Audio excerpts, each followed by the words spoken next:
اور سب سے بڑی چیز یہ ہے کہ صبر. اب یہ حج آپ کے جو درپیش ہے موسم گرم ہے. آپ وہاں پر عرفات کے میدان میں ہوگے تو آپ کو وہاں سبیل بول کے کئی لوگ جو ہے لا کے آپ کو کئی مشروبات دیتے ہیں. تو عام طور پہ آپ کا یہ ذہن یہ ہے کہ دھوپ میں اگر پانی پی لیں یا کوئی چیز پیے تو سن اسٹروک ہوگا. آپ اگر خلو بیدا دھوپ میں پھر کے آ کے پیاسے رہتے ہوئے پینے سے ہوگا.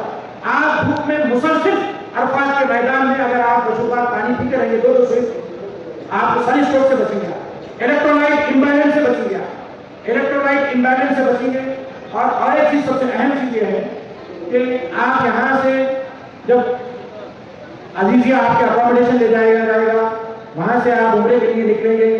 جب آپ کا حج عرفات کے میدان میں آپ جب پہنچ جائیں گے وہ رکوع عرفات سب سے اہم فریضہ ہے. اگر وہاں جب آپ پہنچیں گے تو وہاں پر واپسی کے جو ٹرانسپورٹ والے ہیں بس آپ کے ذہن میں کیا ہے کہ مجھے مغرب پڑھنا ہے مزدلفہ میں, تو آپ کے ذہن میں یہ رہتا ہے کہ مغرب وہاں پڑھنا ہے, مغرب کے وقت پہنچنا ہے. بتائیے آپ مغرب کا وقت تلے تک عرفات کا میدان نہیں چھوڑیں گے. بس والے ناک آپ کو کریں, ان کو بولنا ہے کہ ہم عرفات کا میدان مغرب کا وقت کرنے کے بعد اور وہاں سے جب آپ بسر سے نکلیں گے کتنی بھی رات ہو آپ مزدلفہ پہنچیں گے تو وہاں پر آپ کو جو ہے مغرب اور عشاء ملا کے پڑھنا ہے اور کنکریاں چھن لینا ہے. عام طور پہ جو ہے آپ کو کئی حجاج اکرام پیدل چلنے والے بھی ملیں گے. تو بس کا جو سفر ہے اگر بس کئی طویل طور پہ ٹریفک میں ٹھہر گئی تو وی آئی پی الگ ہوتی ہے کہ بسیں کس کو چھوڑا جائے.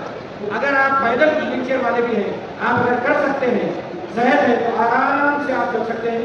مزدلفہ ویلکم ہو کے آ گیا چلے گئے آپ مغرب عشاء پڑھ لیے اپنے کنکریاں چھن لیے پھر آپ جو ہے دعائیں کرتے آپ جو ہے مینا کی طرف آگے بڑھیں گے.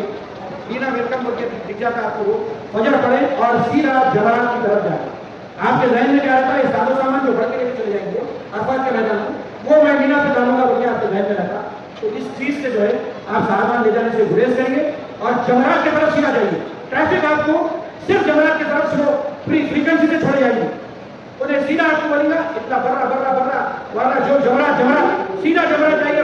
آپ کے اکاموڈیشن مینا کے کیمپ میں جانے کی کوشش کریں. اور صبر سب سے بڑی چیز ہے, محبت سب سے بڑی چیز ہے.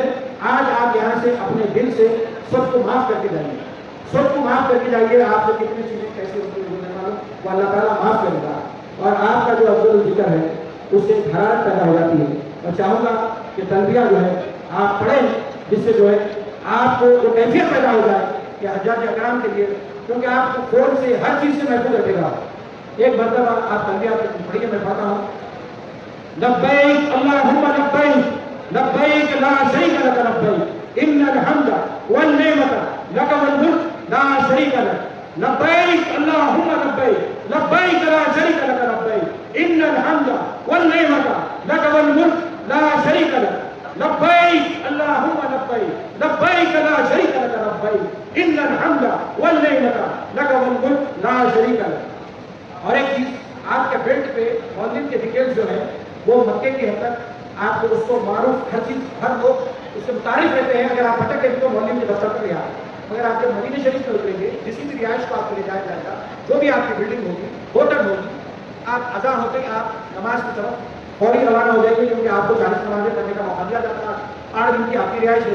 جناب نائب راجندر ریڈی صاحب, کانگریس کے سینئر قائد جناب ابو بکر صاحب اور آج کے مہمان خصوصی جناب مولانا سید بندگی پاشا صاحب رکن تلنگانہ اسٹیٹ بورڈ اور میرے ساتھی ممبران, حاضرین اور عالمان, السلام علیکم ورحمۃ اللہ وبرکاتہ.